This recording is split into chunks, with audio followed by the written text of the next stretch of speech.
भगवान वासुदेव के द्वारा इस प्रकार कहे जाने पर मुनियों ने भगवान विष्णु से कहा, हे पुंडरीकाक्ष, उस देव निर्मित दुर्जय माया को पार करने वाला तीनों कालों में यदि कोई हुआ हो तो उसे आप बतलाइए। तदंतर मुनियों द्वारा पूजित भगवान ऋषिकेश ने उन मुनियों से कहा, इंद्रद्युम्न नाम का द्विजातियों में श्रेष्ठ एक ब्राह्मण था, ऐसा सुना गया है। पूर्व जन्म में वह शंकर आदि देवताओं से भी अजेय राजा था। मैंने कूर्म अवतार धारण किया है, यह जानकर तथा स्वयं मेरे मुख से दिव्य पुराण संहिता को सुनकर वह राजा इंद्रद्युम्न मुनीश्वरों सहित ब्रह्मा, शिव और अपनी-अपनी शक्तियों के साथ अन्य सभी देवताओं को मेरी ही शक्ति में प्रतिष्ठित समझकर मुझे देखने के लिए मेरी शरण में आया। इसके बाद मैंने कहा, इंद्रद्युम्न, तुम ब्राह्मण की योनि में उत्पन्न होवोगे, तुम्हारा इंद्रद्युम्न यह नाम प्रसिद्ध होगा और तुम अपने पूर्व जन्म का स्मरण करोगे। हे अनघ, मैं तुम्हें सभी प्राणियों तथा देवताओं के लिए भी अज्ञात एवं अत्यंत गूढ़ रूप से कहने योग्य है उस ज्ञान को प्रदान करूंगा। उस मेरे ज्ञान को प्राप्त कर तुम अंत समय में मुझ में ही प्रविष्ट हो जाओगे और अपने ही अंश से दूसरे रूप में तुम पृथ्वी पर शांति पूर्वक रहो। वैवस्वत मनवंतर के व्यतीत हो जाने पर तुम अभीष्ट कार्य के लिए मुझ में ही प्रविष्ट हो जाओगे। भगवान ने पुनः कहा, मुनि श्रेष्ठों, मुझे प्रणाम कर वह राजा अपनी नगरी में गया और पृथ्वी का पालन पोषण करने लगा। यथा समय मृत्यु होने पर वह मेरे स्थान श्वेत द्वीप को प्राप्त हुआ और वहां मेरे साथ योगियों के लिए भी अलभ्य दिव्य वैष्णव भोगों को भोग कर पुनः मेरी आज्ञा से ब्राह्मण कुल में उत्पन्न हुआ, जिसमें अविनश्वर गूढ़ स्वरूप वाली विद्या एवं अविद्या ये दोनों प्रतिष्ठित हैं तथा जिसे ज्ञानी जन परब्रह्म के नाम से जानते हैं, उस वासुदेव नाम वाले मुझे जानकर इंद्रद्युम्न ने व्रत, उपवास, नियम, होम तथा ब्राह्मणों की संतुष्टि आदि उपायों द्वारा सभी प्राणियों के एकमात्र आश्रय परमेश्वर की आराधना की। वह उन्हीं की मंगल कामना करते हुए उन्हीं को नमस्कार करता था, उनमें ही उसकी अनन्य निष्ठा थी तथा वह उन्हीं के आश्रित होकर योगियों के हृदय प्रदेश में विराजमान रहने वाले महादेव की आराधना करने लगा। उसके इसी प्रकार आराधना करते हुए एक दिन वैष्णवी शक्ति ने भगवान विष्णु से प्रादुर्भूत हो दिव्य स्वरूप उसे दिखलाया। भगवान विष्णु की प्रिया देवी विष्णु प्रिया का दर्शन कर उसने सिर झुकाकर विनीत भाव से उन्हें प्रणाम किया और विविध स्तुतियों के द्वारा उनकी स्तुति कर हाथ जोड़कर कहा। इंद्रद्युम्न ने कहा, वैष्णव चिन्हों वाली, मंगलमयी तथा विशाल नेत्रों वाली हे देवी, आप कौन हैं? आपका जो यथार्थ स्वरूप हो उसे इस समय मुझे बतलाइए। इंद्रद्युम्न के वचन सुनकर अत्यंत सुप्रसन्ना सुमंगला वह देवी विष्णु का स्मरण कर उस प्रिय ब्राह्मण से हंसती हुई बोली, मैं उन विष्णु की प्रकृति स्वरूपा परामाया हूँ। मुझ अद्वितीय नारायण स्वरूपा नारायणी को मुनि तथा इंद्र आदि देवता भी नहीं देख पाते हैं। सूक्ष्म विचार करने पर मुझ में और नारायण में कोई भेद नहीं दिखता। मैं उनकी प्रकृति रूपा हूँ। वे विष्णु परब्रह्म हैं, परमेश्वर हैं।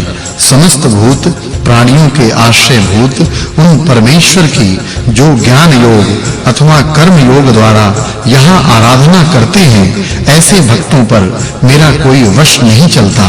अतः तुम कर्म योग का आश्रय लेते हुए ज्ञान के द्वारा उन आदि और अंत से रहित अनंत भगवान विष्णु की आराधना करो, इससे तुम मोक्ष प्राप्त करोगे। ऐसा कहे जाने पर अत्यंत बुद्धिमान मुनि श्रेष्ठ उस इंद्रद्युम्न ने देवी को विनय पूर्वक प्रणाम किया और हाथ जोड़कर पुनः कहा, हे परमेश्वरी देवी, शाश्वत, अखंड तथा अच्युत सबके स्वामी, उन भगवान को किस प्रकार जाना जा सकता है, यह मुझे बतलाइए। ब्राह्मण इंद्रद्युम्न के द्वारा इस प्रकार कहे जाने पर कमल में निवास करने वाली देवी ने उस मुनि से कहा, साक्षात नारायण ही तुम्हें वह ज्ञान प्रदान करेंगे। तदंतर प्रणाम करके उस मुनि इंद्रद्युम्न को अपने दोनों हाथों से भली भांति स्पर्श कर वे देवी परात्पर विष्णु का स्मरण करती हुई वहीं अंतर्ध्यान हो गईं। इंद्रद्युम्न भी शरणागत के दुखों को सर्वथा दूर कर देने वाले ऋषिकेश भगवान नारायण का दर्शन करने के लिए दीर्घकालीन समाधि में निरत होकर आराधना करने लगा। तत्पश्चात बहुत समय बीत जाने पर पीतांबरधारी जगन मूर्ति महायोगी भगवान नारायण उसके सामने स्वयं प्रकट हो गए। अविनाशी परमात्मा भगवान विष्णु को आया हुआ देखकर घुटनों के बल पृथ्वी पर स्थित होकर वह गरुड़ध्वज देव की स्तुति करने लगा। इंद्रद्युम्न ने कहा, हे यज्ञों के स्वामी अच्युत, गोविंद, माधव, अनंत, केशव, कृष्ण, विष्णु तथा ऋषिकेश, आप विश्वात्मा को नमस्कार है।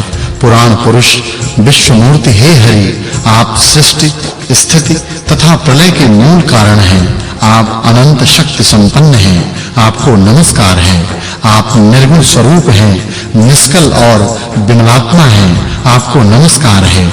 हे विश्वरूप पुरुष, आपको नमस्कार है।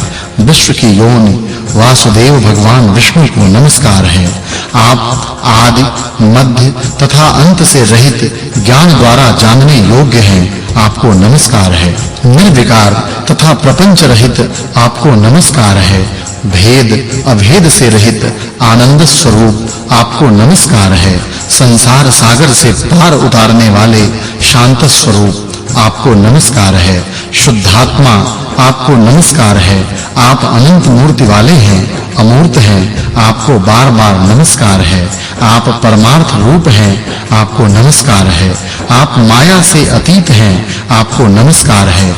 ईशों के भी ईश आपको नमस्कार है। परमात्मा परब्रह्म रूप आपको नमस्कार है। अत्यंत सूक्ष्म रूप आपको नमस्कार है। देवों के भी देव महादेव आपको नमस्कार है। विशुद्ध स्वरूप शिव आपको नमस्कार है। परमेष्ठी स्वरूप आपको नमस्कार है। आपने ही संपूर्ण सृष्टि की रचना की है। आप ही परम गति हैं। हे पुरुषोत्तम, आप ही सभी भूत प्राणियों के पिता हैं और आप ही सबकी माता हैं। आप अविनाशी हैं, परम धाम हैं, चित्त स्वरूप हैं, व्योम हैं, निष्कल हैं, सबके आधार हैं, अव्यक्त हैं, अनंत हैं तथा तन से सर्वथा रहित नित्य प्रकाश स्वरूप हैं। ज्ञानी जन केवल ज्ञान रूपी दीपक के द्वारा जिस परमात्मा का दर्शन करते हैं, मैं आपके उस रूप की शरण ग्रहण करता हूँ, वह विष्णु का परम पद है। इस प्रकार स्तुति करते हुए इंद्रद्युम्न का सभी प्राणियों के आत्म रूप भूत भावन भगवान विष्णु ने अपने दोनों हाथों से किंचित मुस्कुराते हुए स्पर्श किया। भगवान विष्णु के द्वारा स्पर्श करते ही मुनि श्रेष्ठ इंद्रद्युम्न को उन भगवान की कृपा से परम तत्व का यथार्थ ज्ञान प्राप्त हो गया।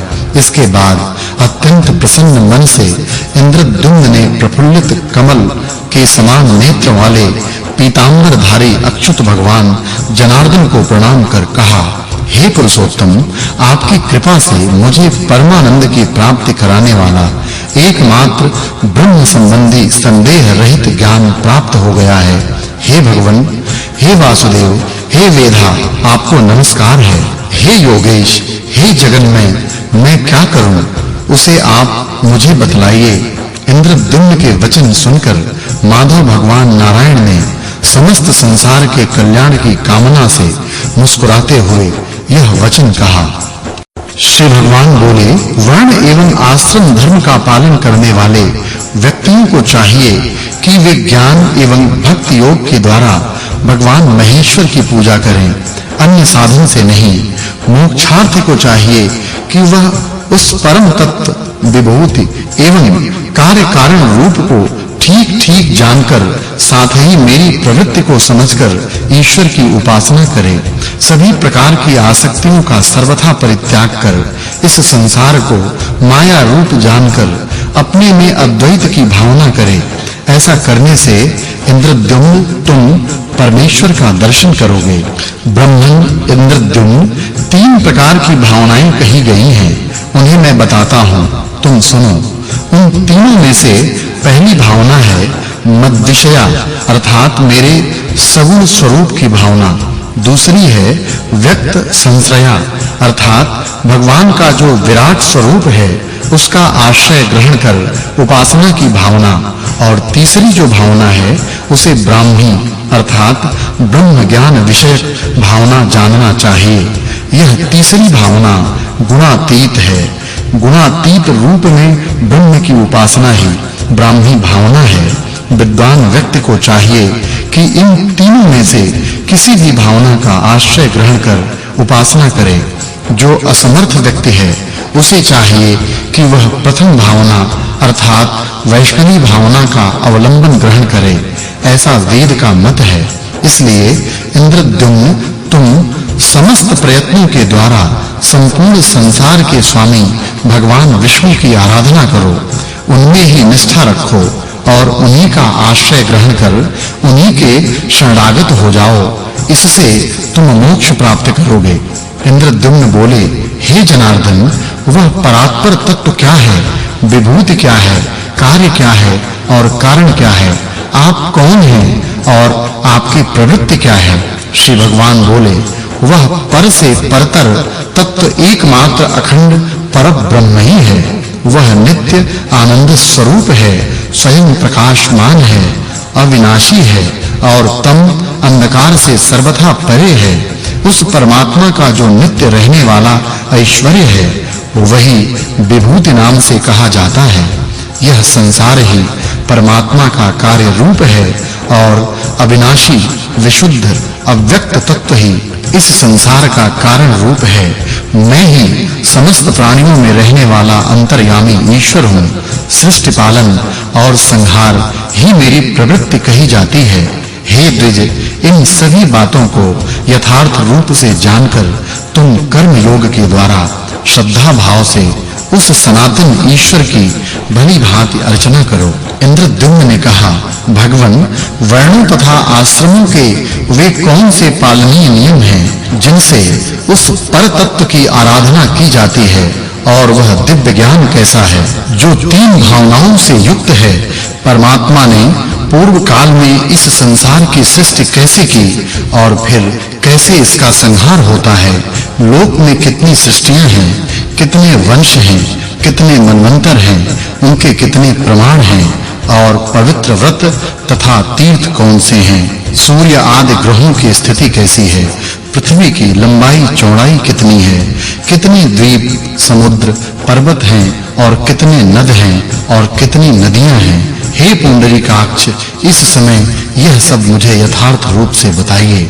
श्री कुर्म ने कहा, हे श्रेष्ठ मुनियों, उस इंद्रद्युम्न के द्वारा मुझसे इस प्रकार कहे जाने पर भक्तों पर अनुकंपा करने की कामना से मैंने वे सभी बातें विस्तार से ठीक-ठीक उससे बतला दी। इस प्रकार उस ब्राह्मण इंद्रद्युम्न ने जो भी मुझसे पूछा था वह सब विस्तार से बतलाकर और उस पर कृपा करके मैं वहीं अंतर्ध्यान हो गया। उस श्रेष्ठ ब्राह्मण ने भी मेरे द्वारा बताए गए विधान से अत्यंत पवित्र भावना से समाहित चित्त होकर परम तत्व की उपासना की। उसने अपनी स्त्री पुत्र आदि का मोह छोड़ दिया, सुख दुख आदि द्वंद्वों से रहित हो गया। किसी भी वस्तु का संग्रह करना सर्वथा त्याग कर अपरिग्राही हो गया और सभी कर्मों का परित्याग कर उसने परम वैराग्य का आश्रय ग्रहण किया। अपनी आत्मा में ही परमात्मा का दर्शन करके और अपनी आत्मा में ही संपूर्ण विश्व का अनुभव कर अक्षर तत्व संबंधी अंतिम ब्राह्मी भावना को प्राप्त किया, जिसके कारण उसे उस दुर्लभ परम योग की प्राप्ति हुई। इस योग से ही उस अद्वितीय तत्व का साक्षात्कार होता है, जिसकी अभिलाषा निद्रा त्यागी, श्वासजयी मोक्षार्थी पुरुष भी करते हैं। इसके बाद किसी दिन वह ब्राह्मण श्रेष्ठ योगेंद्र इंद्रद्युम्न भगवान सूर्य के निर्देश से अव्यय ब्रह्म का दर्शन करने के लिए अपनी योग सिद्धि के प्रभाव से प्रादुर्भूत सूर्य के समान प्रकाशमान श्रेष्ठ विमान में चढ़कर आकाश मार्ग से मान सरोवर के उत्तर में स्थित पर्वत पर गया। उस योगी राज इंद्रद्युम्न को आकाश मार्ग में जाते हुए देखकर देवों, गंधर्वों तथा अप्सराओं का समूह भी उसके पीछे-पीछे गया और अन्य सिद्ध तथा ब्रह्मर्षियों ने भी उसका अनुसरण किया। तदंतर वहां जाकर इंद्रद्युम्न ने देवताओं द्वारा वंदित तथा योगियों द्वारा सेवित पर्वत के उस स्थान पर प्रवेश किया जहां परम पुरुष परमात्मा प्रतिष्ठित रहते हैं। 10,000 सूर्यों के प्रकाश के समान प्रकाशित उस श्रेष्ठ स्थान पर पहुंचकर इंद्रद्युम्न ने देवताओं के लिए भी दुष्प्राप्य उस स्थान के अंतर्गृह में प्रवेश किया। वहां पहुंचकर उसने सभी प्राणियों के परम शरणदाता आदि अंत से रहित देवाधिदेव पितामह ब्रह्मदेव का ध्यान किया। इसके बाद उसके ध्यान करते ही वहां परमात्मा का प्रकाश प्रादुर्भूत हुआ। इंद्रद्युम्न ने उस प्रकाश पुंज के मध्य में महान तेज की राशि के रूप में ब्रह्म विद्वेषियों के लिए अगम्य परम पद स्वरूप पूर्व पुरुष का दर्शन किया, जो 4 मुख वाले थे, जिनके सभी अंग शुभ लक्षणों से संपन्न थे और प्रकाश की किरणों से सुशोभित थे। समीप में आए प्रणाम करते हुए योगी इंद्रद्युम्न को देखकर वह विश्वात्मा ब्रह्मदेव स्वयं भी उसके समीप में गए और उसको अपने हृदय से लगाया। ब्रह्मदेव के द्वारा आलिंगन करते ही उस ब्राह्मण श्रेष्ठ इंद्रद्युम्न के शरीर से एक महान प्रकाश निकला, जो आदित्य मंडल में प्रविष्ट हो गया। वह पवित्र निर्मल पद आदित्य मंडल ऋक, यजु एवं साम नाम वाला है, जिस स्थान में हव्य देवताओं को प्राप्त होने वाला हवनीय द्रव्य तथा कव्य पितरों को प्राप्त कराया जाने वाला श्राद्धीय पदार्थ का उपभोग करने वाले भगवान हिरण्यगर्भ निवास करते हैं। वह स्थान वेदांत में प्रतिपादित योगी जनों का आद्य प्रवेश द्वार है। ब्रह्म तेज से संपन्न है, श्री युक्त है और वह मनीषियों की निष्ठा भी है।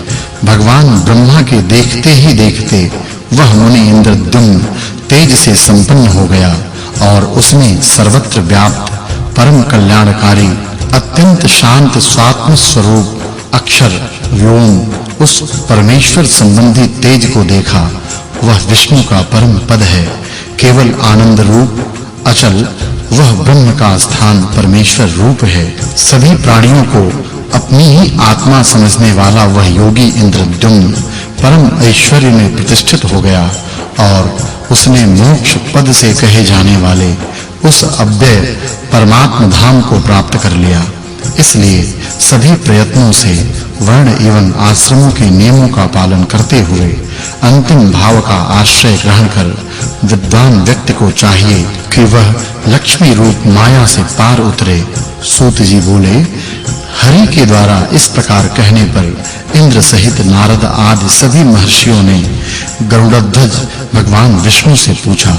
ऋषियों ने कहा, हे देवाधिदेव, हे ऋषिकेश, हे नाथ, हे अमल रूप नारायण, जो आपने पूर्व काल में ब्राह्मण इंद्रद्युम्न से धर्मादि संबंधी ज्ञान कहा था, वह सब आप हमें बतलाइए। हे जगन्मूर्ति, ये आपके सखा इंद्र भी सुनने के लिए इच्छुक हैं। इसके बाद सूत जी ने कहा, रसातल में स्थित कूर्म रूपी जनार्दन भगवान विष्णुदेव ने नारद आदि महर्षियों के द्वारा इस प्रकार पूछे जाने पर जिस श्रेष्ठ संपूर्ण कूर्म पुराण को देवराज इंद्र के समीप सुनाया था, मैं उसे आप लोगों को सुनाता हूँ। हे ब्राह्मणों, इस कूर्म पुराण का सुनना मनुष्यों के लिए यश की प्राप्ति कराने वाला, दीर्घ आयु प्रदान कराने वाला, पुण्य प्रदान कराने वाला, कृतकृत्य कराने वाला तथा मोक्ष प्रदान कराने वाला है। इस पुराण के वाचन करने की तो और भी विशेष महिमा है। इसके मात्र एक अध्याय के सुनने से ही सभी प्रकार के पापों से व्यक्ति मुक्त हो जाता है। अधिक क्या कहा जाए। केवल एक उपाख्यान के श्रवण मात्र से ब्रह्मलोक में प्रतिष्ठा प्राप्त होती है। इस श्रेष्ठ कूर्म पुराण को कूर्म रूपधारी देवाधिदेव स्वयं भगवान विष्णु ने कहा है। द्विजातियों को इस पर अवश्य श्रद्धा रखनी चाहिए। इति श्री कर्म पुराणे खट सहस्रायाम संहितायाम पूर्व विभागे प्रथमोध्यायः। इस प्रकार 6000 श्लोकों वाली कूर्म पुराण संहिता के पूर्व विभाग में पहला अध्याय समाप्त हुआ।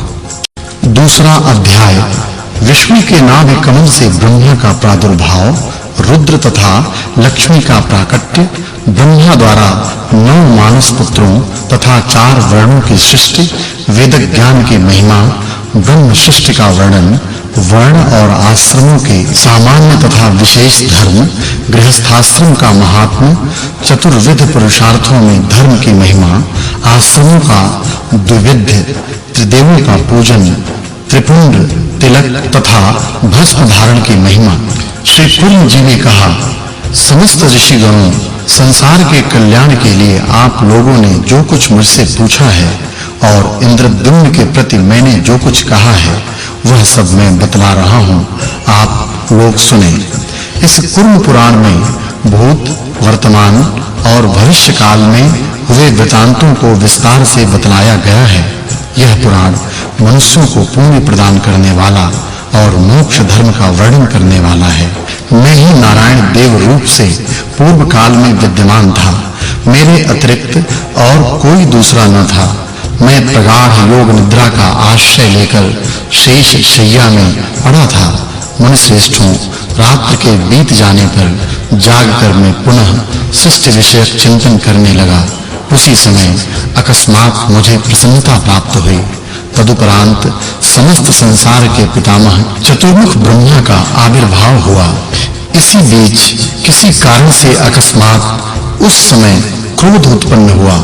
हे मुनीश्वरों, उस समय क्रोधात्मज अपने तेज के द्वारा मानव त्रैलोक्य का संहार करने के लिए हाथ में त्रिशूल धारण किए 3 नेत्रों वाले सूर्य के समान प्रकाशमान महेश्वर रुद्रदेव वहां उत्पन्न हुए।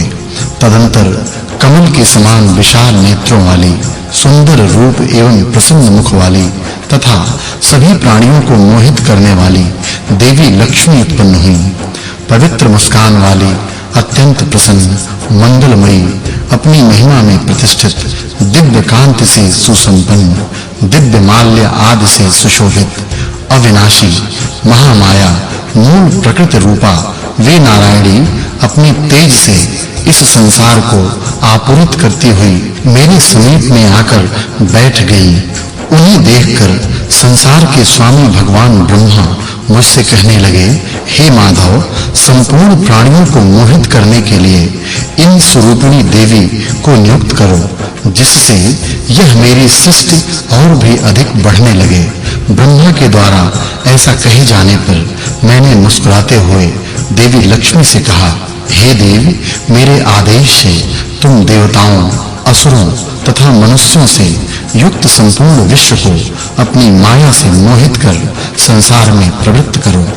किंतु जो ज्ञान योग में निरत हैं, जितेंद्रिय हैं, ब्रह्मनिष्ठ हैं, ब्रह्मवादी हैं, क्रोध शून्य हैं तथा सत्य परायण हैं, ऐसे लोगों को दूर से ही छोड़ देना।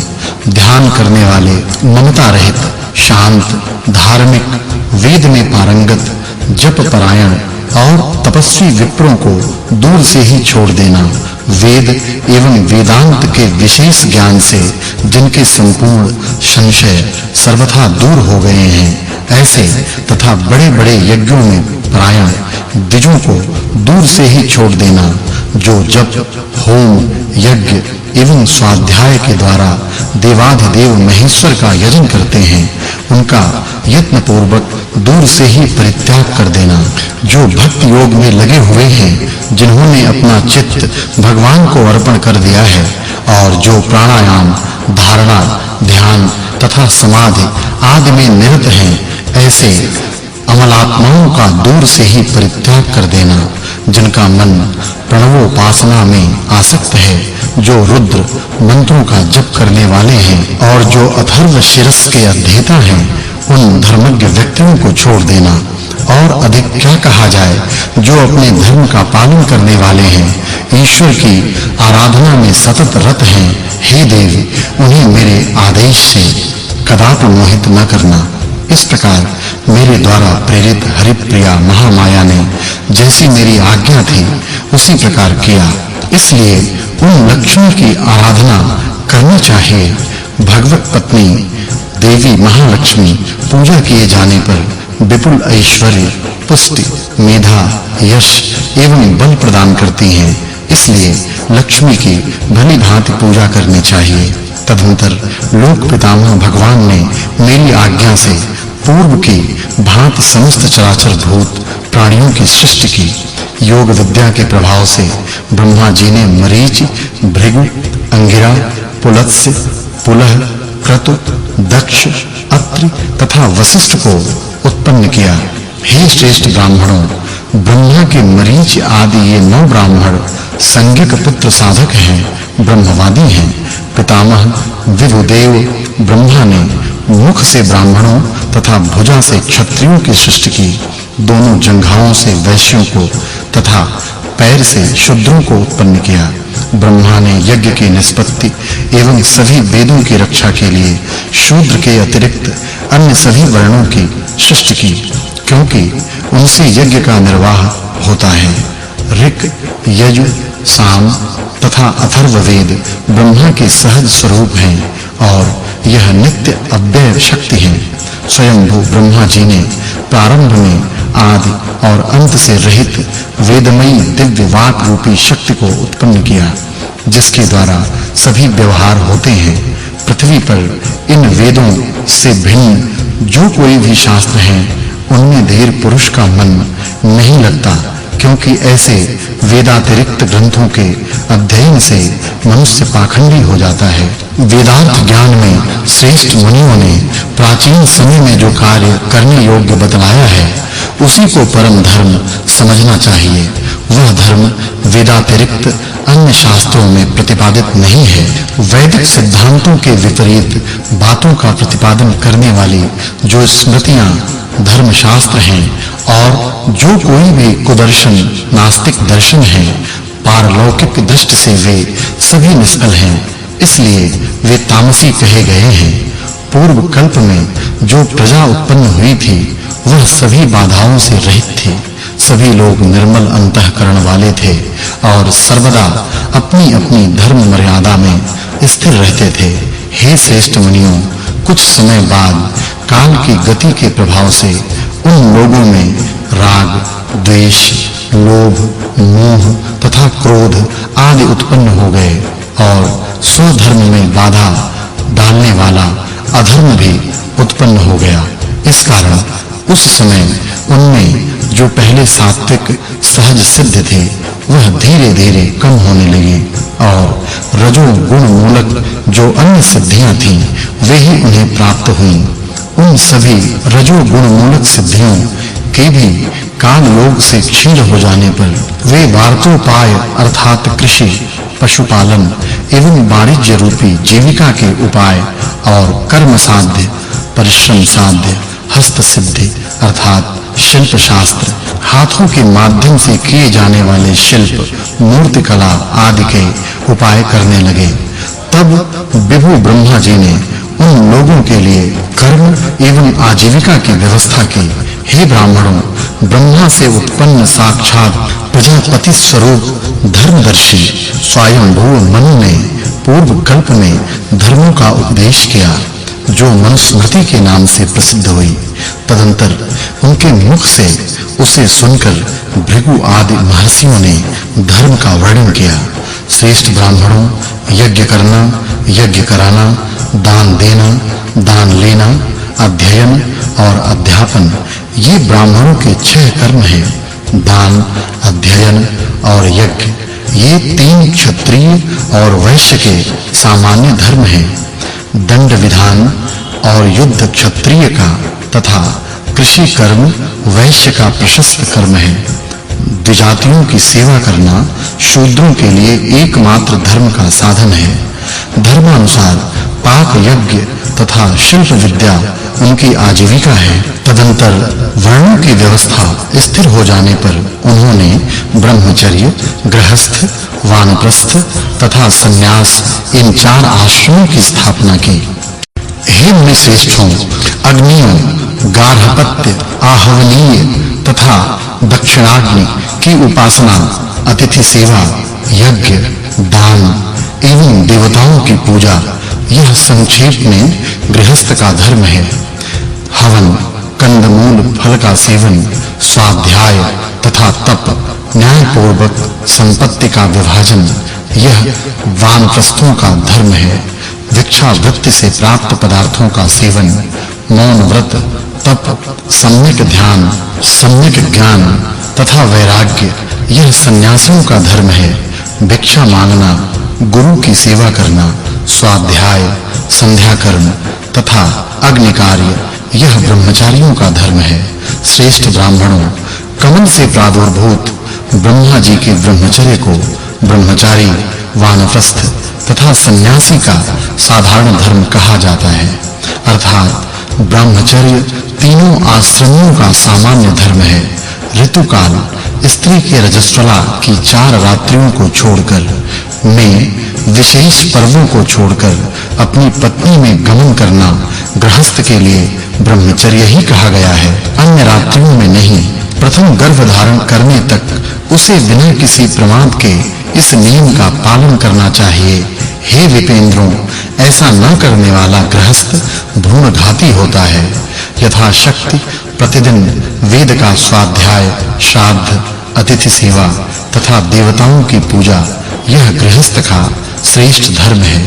किसी दूसरे देश में जाने पर अथवा स्त्री के मर जाने पर भी गृहस्थ को चाहिए कि वह प्रातः काल और सायंकाल विधि पूर्वक विवाहाग्नि, गार्हपत्याग्नि को प्रज्वलित करता रहे। गृहस्थ आश्रम को 3 आश्रमों ब्रह्मचर्य, वानप्रस्थ तथा सन्यास का बीज कहा जाता है, क्योंकि तीनों आश्रमों के लोग गृहस्थाश्रमी पर ही निर्भर रहते हैं। इसलिए गृहस्थाश्रमी सर्वश्रेष्ठ कहा गया है। वेदों का अभिमत है कि केवल गृहस्थ आश्रम में ही अन्य तीनों आश्रमों का समावेश होता है। इसलिए एकमात्र गार्हस्थ को ही धर्म का साधन जानना चाहिए। धर्म से रहित जो अर्थ एवं काम नामक पुरुषार्थ है, उनका परित्याग करना चाहिए। साथ ही सभी प्रकार से जो लोक विरुद्ध हो, उस धर्म का भी आचरण नहीं करना चाहिए। धर्म से अर्थ की प्राप्ति होती है, धर्म से ही काम की भी सिद्धि होती है और धर्म के आचरण से ही मोक्ष प्राप्त होता है। इसलिए धर्म का ही आश्रय लेना चाहिए। धर्म, अर्थ और काम रूपी त्रिवर्ग क्रमशः सत्व, रज और तम रूपी त्रिगुण से युक्त हैं। इसलिए धर्म का आश्रय ग्रहण करना चाहिए। सात्विक गुणों का आश्रय लेने वाले ऊर्ध्वलोक को प्राप्त करते हैं। राजसी व्यक्ति मध्य लोक में रहते हैं तथा तमोगुण के कार्य में स्थित तामसी व्यक्ति अधोगति को प्राप्त होते हैं। जिस व्यक्ति में धर्म से समन्वित अर्थ और काम प्रतिष्ठित रहते हैं, वह इस लोक में सुखों का उपभोग कर मृत्यु के उपरांत मोक्ष प्राप्त करने में समर्थ होता है। धर्म से, धर्माचरण से मोक्ष की प्राप्ति होती है और अर्थ से काम की सिद्धि होती है। इस प्रकार 4 प्रकार के पुरुषार्थों में साधन और साध्य का वर्णन दिखाया गया। जो मानव धर्म, अर्थ, काम तथा मोक्ष के इस प्रकार बताए गए महात्म्य को जानता है और तदनुसार आचरण करता है, वह मोक्ष प्राप्त करने में समर्थ होता है। इसलिए धर्म विरुद्ध अर्थ एवं काम रूपी पुरुषार्थ का सर्वथा परित्याग कर धर्म का ही आश्रय ग्रहण करना चाहिए। धर्म से ही सब कुछ सिद्ध हो जाता है, ऐसा ब्रह्मवादियों का कहना है। धर्म के द्वारा ही स्थावर जंगमात्मक सारा विश्व धारण किया जाता है। हे द्विजोत्तमों, यह धर्म शक्ति ब्रह्मा जी की वह ब्राह्मी शक्ति है जो आदि और अंत से रहित है। कर्म एवं ज्ञान दोनों के द्वारा ही धर्म की प्राप्ति होती है, इसमें कोई संदेह नहीं। इसलिए ज्ञान के साथ ही कर्म योग का भी आचरण ग्रहण करना चाहिए। प्रवृत्त एवं निवृत्त, इस प्रकार से वैदिक कर्म दो प्रकार का होता है। निवृत्त कर्म ज्ञान पूर्वक एवं प्रवृत्त कर्म इससे भिन्न प्रकार का होता है। निवृत्त कर्म का सेवन करने वाला उस परम पद मोक्ष को प्राप्त करता है। अतः निवृत्त कर्म निवृत्ति मार्ग का ही सेवन करना चाहिए। इससे अन्यथा करने पर पुनः संसार में आना पड़ता है। क्षमा, दम, इंद्रिय निग्रह, दया, दान, अलोभ, त्याग, आर्जव, मन वाणी आदि की सरलता, अनसूया, तीर्थानुसरण अर्थात गुरु एवं शास्त्र का अनुगमन या तीर्थ सेवन, सत्य, संतोष, आस्तिकता, वेदादि शास्त्रों में श्रद्धा, जितेंद्रियत्व, देवताओं का अर्चन, विशेष रूप से ब्राह्मणों की पूजा, अहिंसा, मधुर भाषण, अपिशुनता तथा पाप से राहित्य स्वयंभू मनु ने चारों वर्णों के लिए ये सामान्य धर्म कहे हैं। अपने ब्राह्मण धर्म का यथावत पालन करने वाले क्रियानिष्ठ ब्राह्मणों के लिए प्राजपत्य स्थान, प्रजापत्य लोक तथा संग्राम में पलायन न करने वाले क्षत्रियों के लिए ऐन्द्र स्थान, इंद्रलोक सुनिश्चित है। इसी प्रकार स्वधर्म का पालन करने वाले वैश्यों के लिए मारुत स्थान, वायुलोक और परिचर्या रूप स्वधर्म का पालन करने वाले शूद्र जाति वालों के लिए गंधर्व लोक सुनिश्चित है। ऊर्ध्वरेता 88,000 शौनक आदि ऋषियों का जो स्थान है, वही स्थान गुरु के अंतेवासी ब्रह्मचारियों को प्राप्त होता है। सप्तर्षियों का जो स्थान है, वही स्थान वन में रहने वाले वानप्रस्थियों को प्राप्त होता है। और स्वयंभू ब्रह्मा ने गृहस्थों के लिए प्राजापत्य स्थान, प्राजापत्य लोक की प्राप्ति बतलाई है। समाहित चित्त यतात्मा ऊर्ध्वरेता सन्यासियों को हिरण्यगर्भ नामक वह स्थान प्राप्त होता है, जहां से पुनः लौटना नहीं पड़ता। योगियों को अविनाशी वह व्योम संज्ञक श्रेष्ठ अमर स्थान प्राप्त होता है, जो आनंद स्वरूप और ऐश्वर्य धाम है। वही पराकाष्ठा, अंतिम और परम गति है। ऋषियों ने कहा, देवताओं के शत्रुओं का विनाश करने वाले, हिरण्याक्ष का वध करने वाले हे भगवान, आपने 4 आश्रम बताए, किंतु योगियों के लिए एक ही आश्रम बतलाया। श्री कुर्म ने कहा, सभी कर्मों का परित्याग कर एकमात्र अचल समाधि में निरंतर स्थिर रहने वाला जो निश्चल योगी है, वही सन्यासी होता है। अतः 4 ही आश्रम होते हैं, 5वां कोई आश्रम नहीं होता।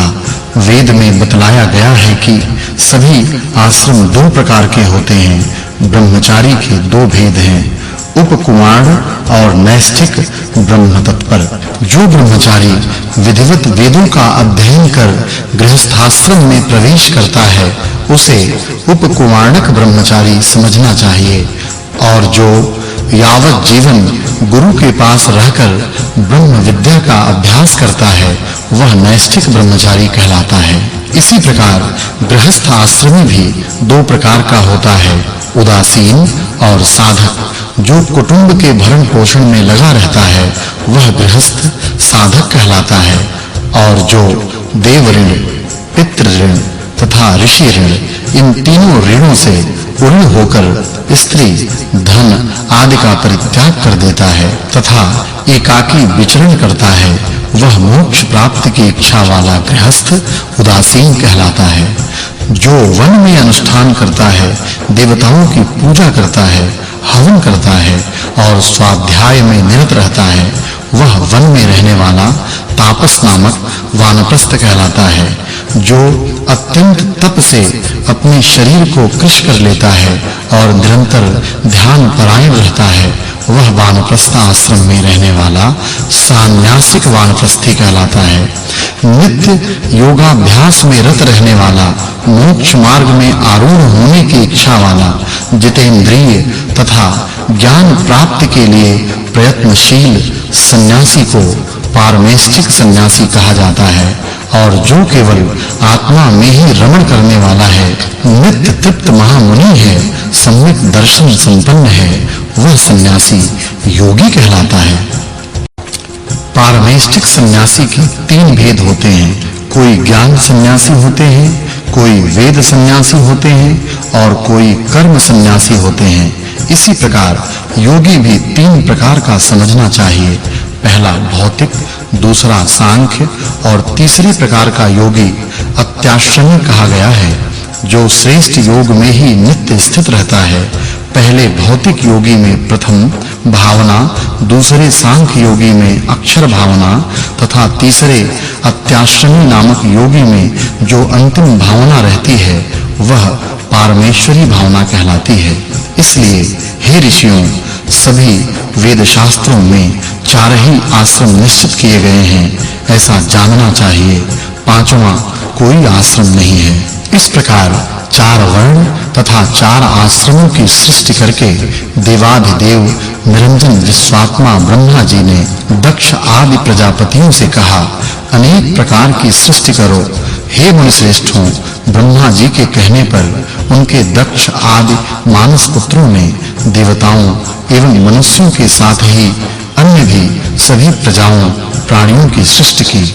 इस प्रकार ये भगवान ब्रह्मा सृष्टि के कार्य में नियत हैं। मैं इस सृष्टि का पालन पोषण करता हूँ और शूलधारी भगवान शंकर इसका संहार करेंगे। परात्पर परमात्मा की रज, सत्व एवं तमोगुण के योग से क्रमशः ब्रह्मा, विष्णु तथा महेश्वर नामक तीन मूर्तियां कही गई हैं। ये तीनों विग्रह परस्पर एक दूसरे में अनुरक्त तथा एक दूसरे के उपजीवी आश्रित हैं। ये तीनों परमेश्वर हैं और लीलावश एक दूसरे को प्रणाम करते रहते हैं। हे ब्राह्मणों, रुद्रों में ब्राह्मी, माहेश्वरी तथा अक्षर वैष्णवी नामक तीन प्रकार की भावनाएं सर्वदा विद्यमान रहती हैं। मुझ में प्रथम अक्षर भावना निरंतर प्रवाहित होती रहती है। भगवान ब्रह्मा जी की द्वितीय अक्षर भावना कही गई है। पारमार्थिक दृष्टि से मुझ में और महादेव में कोई भिन्नता नहीं है। वही अंतर्यामी ईश्वर अपनी इच्छा से अपने को विभाजित कर मेरे तथा महादेव के रूप में स्थित हैं। देवताओं, असुरों तथा मनुष्यों के साथ ही संपूर्ण त्रैलोक्य की सृष्टि करने के लिए इसी परम पुरुष ने अपने परात्पर अव्यक्त स्वरूप द्वारा ब्रह्म तत्व को स्वीकार किया, अर्थात वे ही अव्यक्त परमात्मा सृष्टि करने के लिए ब्रह्मा के रूप में व्यक्त हुए। अतः ब्रह्मा, महादेव एवं परात्पर विश्वेश्वर भगवान विष्णु, ये तीनों ही पृथक-पृथक कार्य की दृष्टि से एक ही प्रभु की तीन मूर्तियां कही गई हैं। इसलिए सभी प्रकार के प्रयत्नों से विशेषतः ये तीनों ही वंदनीय हैं, पूजनीय हैं। मोक्ष नाम से कहे जाने वाले उस अविनाशी स्थान को यदि शीघ्र ही प्राप्त करने की इच्छा हो तो वर्णाश्रम धर्म के नियमों का अत्यंत प्रीति पूर्वक पालन करते हुए प्रतिज्ञा पूर्वक बड़े श्रद्धा भाव से जीवन पर्यंत इन त्रिदेवों का पूजन करना चाहिए। हे ब्राह्मणों, विधि पूर्वक इस प्रकार चारों आश्रमों का वर्णन किया गया। इनमें वैष्णव, ब्रह्म तथा हर, शैव नामक तीन आश्रम संप्रदाय होते हैं।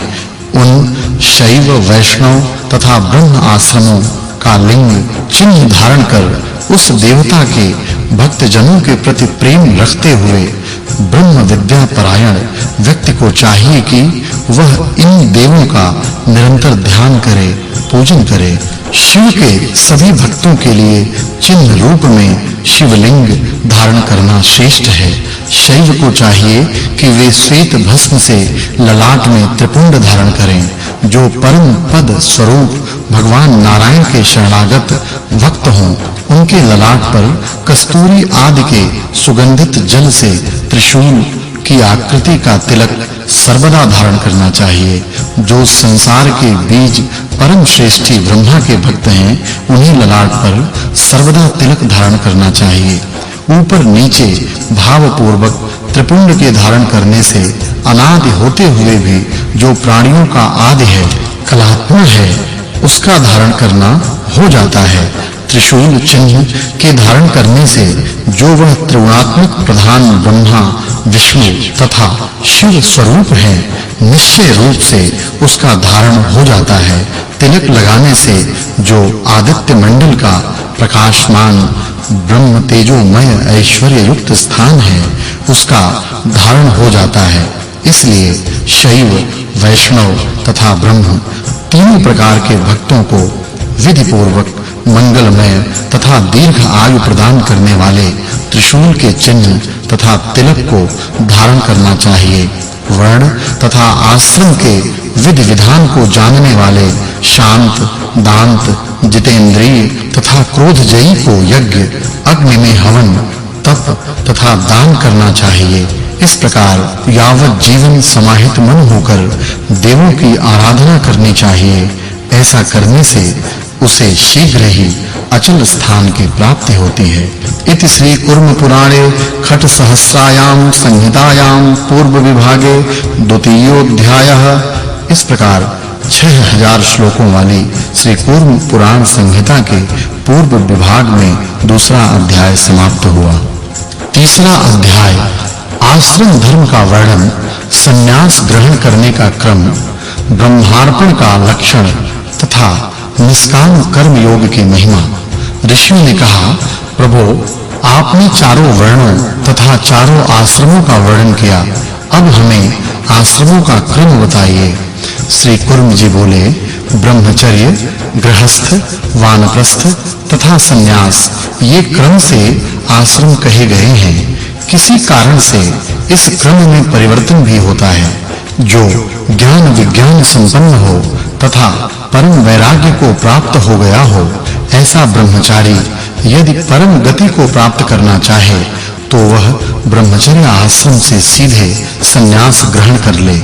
इसके विपरीत अर्थात ब्रह्मचर्य आश्रम से सीधे संन्यास न ग्रहण कर विधि पूर्वक स्त्री से विवाह कर विविध यज्ञों का अनुष्ठान करते हुए पुत्रों को उत्पन्न करे और विरक्त होने पर संन्यास ग्रहण करे। बुद्धिमान गृहस्थ द्विज को चाहिए कि वह विधि पूर्वक यज्ञों का अनुष्ठान तथा पुत्रों को उत्पन्न किए बिना गृहस्थ आश्रम का परित्याग कर संन्यास ग्रहण न करे।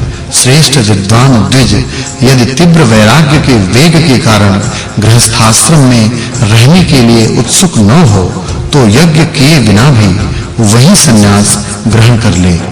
अन्यथा विविध यज्ञों का संपादन कर वन का आश्रय लेना चाहिए एवं तपो योग द्वारा तप करने के बाद यदि विराग हो जाए तो संन्यास लेना चाहिए। वानप्रस्थ आश्रम ग्रहण कर फिर गृहस्थ आश्रम में प्रवेश नहीं करना चाहिए। न सन्यासी वानप्रस्थ आश्रम में वापस आए और न साधक गृहस्थ ब्रह्मचर्य आश्रम में वापस लौटे। विद्वान गृहस्थ द्विज प्रजापत्य इष्ट अथवा आग्नेय इष्ट का संपादन कर संन्यास ग्रहण करे या वैदिक विधान से वानप्रस्थ से संन्यास आश्रम में प्रवेश करे। हवन तथा यज्ञ संबंधी क्रियाओं को करने में असमर्थ होने पर भी अंधा, लंगड़ा अथवा दरिद्र द्विज वैराग्य होने पर संन्यास ग्रहण करे। सभी के लिए संन्यास के निमित्त वैराग्य का विधान किया गया है। जो आसक्ति युक्त पुरुष संन्यास आश्रम ग्रहण करना चाहता है वह अवश्य ही पतित हो जाता है। अथवा निष्ठावान द्विज को चाहिए कि किसी भी एक आश्रम में वह यावत जीवन ठीक-ठीक व्यवहार करता रहे तो मोक्ष प्राप्त करने में समर्थ हो जाता है। न्याय मार्ग, ईमानदारी से धन प्राप्त करने वाला, शांत, ब्रह्म विद्या परायण तथा नित्य अपने धर्म का पालन करने वाला व्यक्ति मोक्ष प्राप्त करने में समर्थ होता है। अपने समस्त कर्मों को ब्रह्म में अर्पित कर आसक्ति रहित तथा निष्काम व्यक्ति प्रसन्न मन से कर्मों को करते हुए उस पद मोक्ष को प्राप्त करता है। देने योग्य पदार्थ ब्रह्म के द्वारा ही प्राप्त होता है, ब्रह्म को ही दिया जाता है और ब्रह्म ही दिया भी जाता है। यही श्रेष्ठ ब्रह्मार्पण की भावना है। मैं कर्ता अर्थात करने वाला नहीं हूँ और जो कुछ भी किया जाता है वह ब्रह्म ही करता है। इसे तत्वदृष्टा ऋषियों ने ब्रह्मार्पण नाम से कहा है। मेरे इस कर्म से सनातन भगवान ईश्वर प्रसन्न हों, इस प्रकार की बुद्धि से निरंतर किया गया कर्म श्रेष्ठ ब्रह्मार्पण है। अथवा परमेश्वर में सभी कर्मों के फलों का संन्यास करें, यह भी श्रेष्ठ ब्रह्मार्पण कहा गया है। विद्वान व्यक्ति के द्वारा आसक्ति रहित होकर कर्तव्य बुद्धि से जो कर्म नियमतः किया जाता है, उसका वह कर्म भी मोक्ष देने वाला होता है। इसके विपरीत यदि द्विज नित्य कर्मों को करता भी रहे तो कर्म फल का संन्यास न करने के कारण वह उस कर्म फल के बंधन से बंधा रहता है। इसलिए अविद्वान व्यक्ति को भी चाहिए कि सभी प्रकार के प्रयत्न से कर्मों के आश्रित फल का त्याग कर कर्म करता रहे। इससे उसे शीघ्र ही परम पद प्राप्त होता है। निष्काम कर्म से व्यक्ति के इस जन्म का तथा पूर्व जन्म का पाप नष्ट हो जाता है। तदंतर चित्त की प्रसन्नता प्राप्त होती है और फिर उसे ब्रह्म का परिज्ञान हो जाता है। कर्म युक्त ज्ञान से सम्यक योग की प्राप्ति होती है और कर्म युक्त ज्ञान दोष रहित होता है।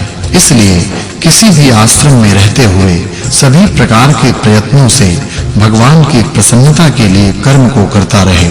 इससे नैष्कर्म की प्राप्ति हो जाती है। परम ज्ञान को प्राप्त करने के अनंतर उसके प्रभाव से नैष्कर्म की सिद्धि कर वह एकाकी, ममता शून्य तथा शांत व्यक्ति जीवन काल में ही मुक्ति को प्राप्त कर लेता है, अर्थात जीवन मुक्त हो जाता है। ऐसा व्यक्ति नित्यानंद स्वरूप, निराभास, स्वतः प्रकाश, महेश्वर, परम ब्रह्म परमात्मा का साक्षात्कार कर उसी में लीन हो जाता है। इसलिए प्रसन्न चित्त होकर परमेश्वर की संतुष्टि के लिए निरंतर कर्म योग का आश्रय ग्रहण करना चाहिए। इससे वह परमेश्वर के उस सनातन पद को प्राप्त करता है। इस प्रकार आप लोगों को यह चारों आश्रमों का संपूर्ण श्रेष्ठ क्रम बतलाया। इस क्रम का अतिक्रमण करके कोई भी मनुष्य सिद्धि को प्राप्त नहीं कर सकता। इति श्री कूर्म पुराणे खट सहस्रायाम संहितायाम पूर्व विभागे तृतीयोध्यायः। इस प्रकार 6000 श्लोकों वाली श्री कूर्म पुराण संहिता के पूर्व विभाग में तीसरा अध्याय समाप्त हुआ। चौथा अध्याय सांख्य सिद्धांत के अनुसार ब्रह्मांड की सृष्टि का क्रम, पंचीकरण प्रक्रिया तथा परमेश्वर के विविध नामों का निरूपण। सूत जी ने कहा, आश्रमों के संबंध में पूरे विश्व विधान को सुनकर प्रसन्न मन वाले ऋषियों ने भगवान ऋषिकेश को नमस्कार करके पुनः इस प्रकार का वचन कहा। मुनिजन बोले, भगवान, आपने श्रेष्ठ चारों आश्रमों के विषय में सब कुछ बतलाया। अब इस समय हमें यह सुनने की इच्छा है कि इस जगत की सृष्टि कैसे होती है। हे पुरुषोत्तम, यह सब संसार कहां से उत्पन्न हुआ, किसमें विलीन होगा और इन सब का नियामक कौन है, यह सब आप बतलाइए। ऋषियों का वचन सुनकर कूर्म रूप धारण करने वाले तथा सभी भूत प्राणियों की उत्पत्ति और विनाश के स्थान भगवान नारायण गंभीर वाणी में बोले। श्री कूर्म ने कहा, सर्वत्र चारों ओर मुख वाले महेश्वर प्रकृति से पर, अव्यक्त, चतुर्व्यूह, सनातन, अनंत, अप्रमेय तथा समस्त जगत के नियंता हैं। तत्वचिंतक जिसे प्रधान और प्रकृति कहते हैं तथा जो सत असत रूप हैं वही अव्यक्त नित्य कारण है।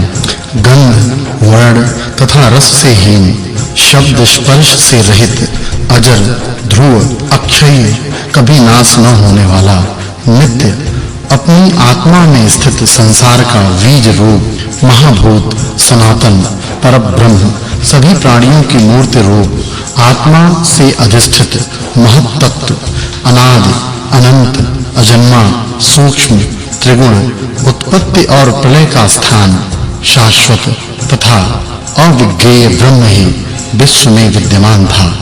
उस समय गुणों की साम्यावस्था रूप उस पुरुष के आत्म स्वरूप में स्थित होने पर जब तक विश्व की सृष्टि नहीं हो जाती प्राकृत प्रलय का समय जानना चाहिए। यह ब्रह्मा की रात्रि कही गई है और सृष्टि को ब्रह्मा का दिन कहा गया है। वास्तव में उसका न दिन होता है और न रात होती है। आदि से रहित वह जगत का आदि कारण सर्वभूतमय अव्यक्त अंतर्यामी परात्पर ईश्वर रात्रि व्यतीत होने पर जागृत हुआ। परमेश्वर महेश्वर ने प्रकृति एवं पुरुष में शीघ्र ही प्रविष्ट होकर परम योग के द्वारा उनमें क्षोभ गति उत्पन्न किया।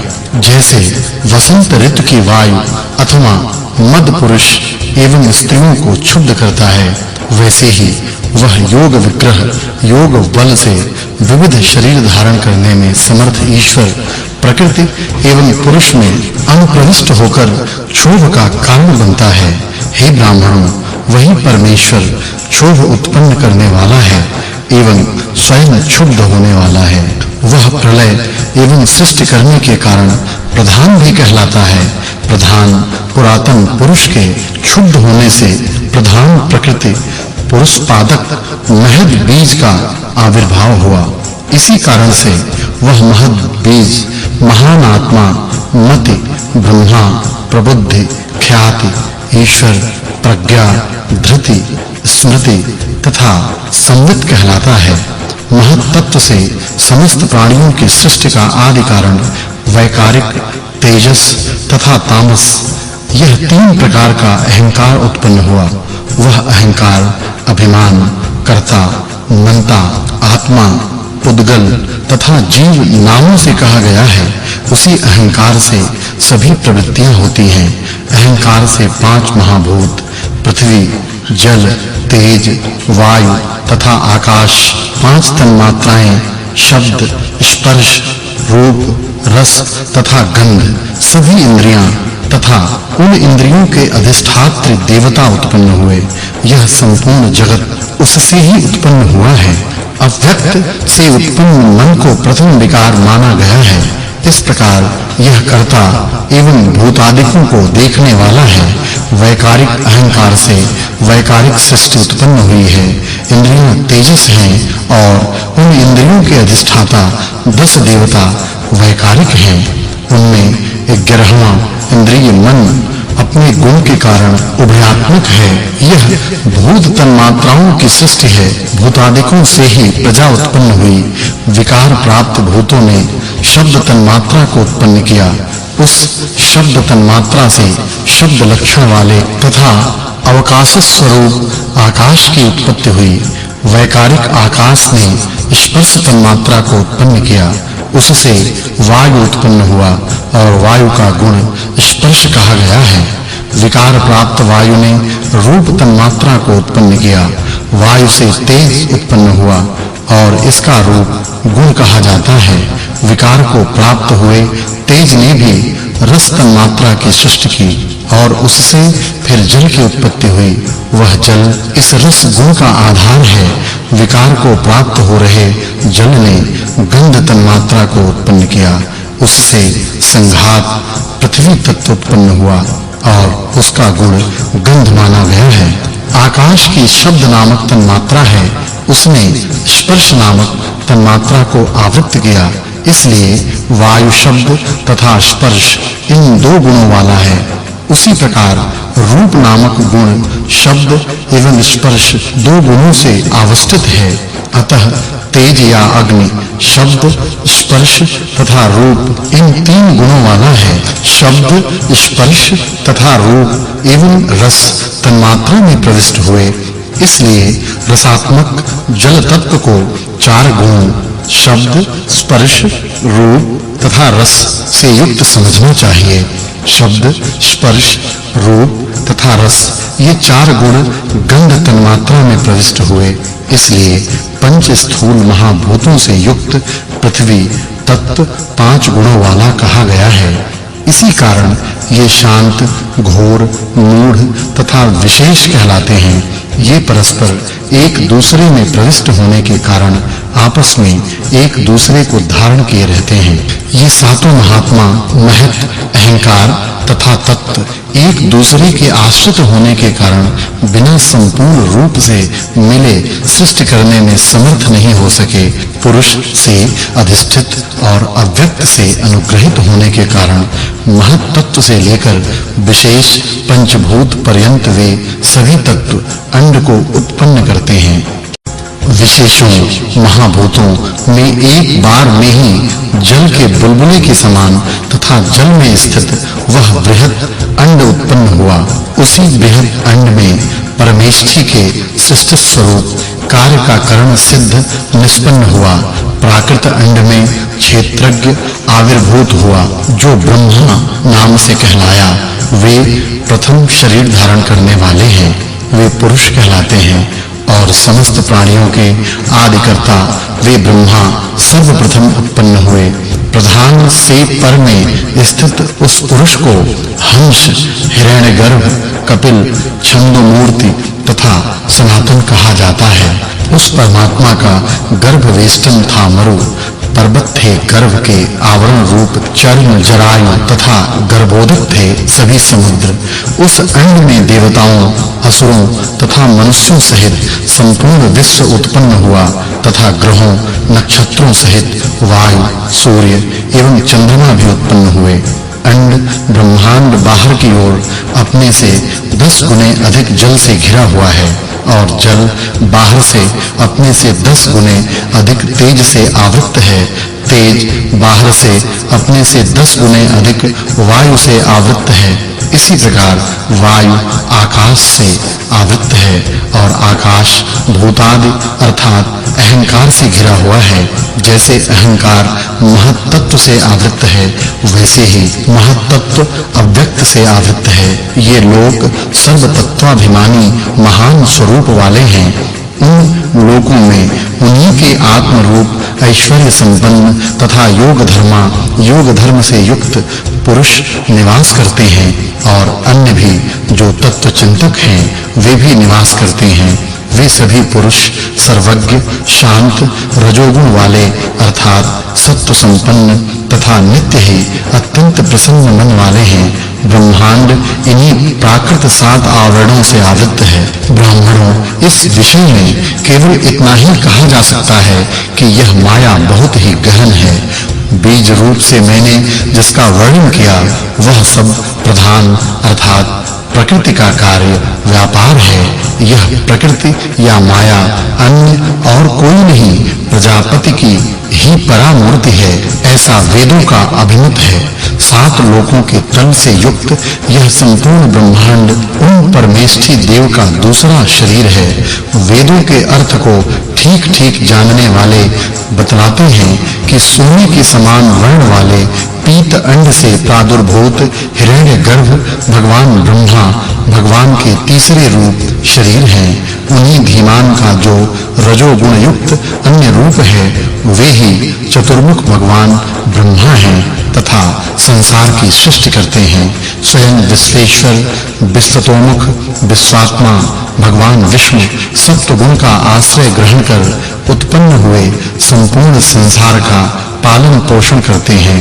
अंत काल में स्वयं परमेश्वर सर्वात्मा रुद्रदेव तमोगुण का समाश्रयण कर संसार का संहार करते हैं। एक होने पर भी वे निर्गुण, निरंजन, महादेव सृष्टि, पालन और संहार रूपी तीनों गुणों के कारण 3 रूपों में स्थित हैं। वे कभी 1, कभी 2, कभी 3 तथा कभी अनंत रूप धारण कर लेते हैं।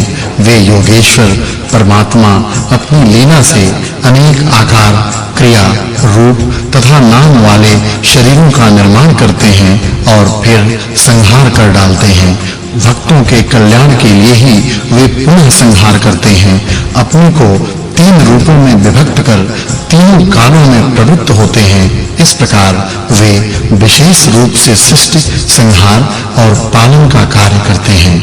चूंकि वे स्वयं ही प्रजा की सृष्टि करते हैं, उसका पालन करते हैं और स्वयं उसका पुनः संहार करते हैं, इसलिए तीनों कालों में सत्व, रज तथा तम रूप त्रिगुणात्मक होने से वे परमात्मा एक अद्वैत कहलाते हैं। प्रारंभ में वे सनातन हिरण्य गर्भ प्रादुर्भूत हुए, आदि में उत्पन्न होने से वे आदि देव तथा अजन्मा होने से अज कहलाते हैं। वे समस्त प्रजाओं का पालन करते हैं, इसलिए प्रजापति इस नाम से कहे जाते हैं और देवताओं में सबसे बड़े देव हैं, इसलिए महादेव कहलाते हैं। वृहत होने से वे ब्रह्मा तथा परम श्रेष्ठ होने के कारण परमेश्वर कहे जाते हैं। सबको अपने वश में रखने वाले, परंतु स्वयं किसी के वश में न रहने के कारण वे ईश्वर नाम से परिभाषित किए जाते हैं। उनकी सर्वत्र गति होने के कारण वे ऋषि और प्रलय काल में सब कुछ हरण करने के कारण हरि कहलाते हैं। किसी के द्वारा उत्पन्न न होने तथा सर्वप्रथम होने के कारण स्वयं भू इस नाम से कहे जाते हैं।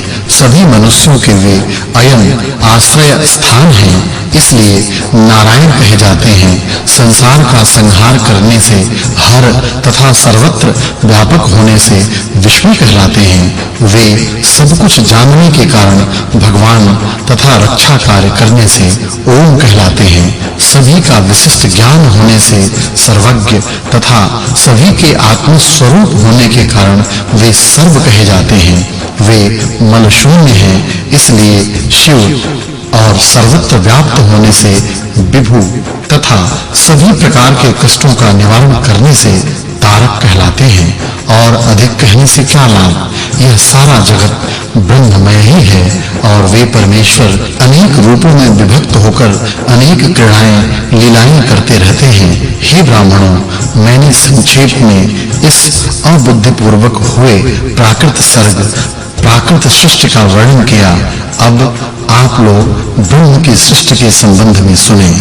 इति श्री कर्म पुराणे खट सहस्रायाम संहितायाम पूर्व विभागे चतुर्थोध्याय।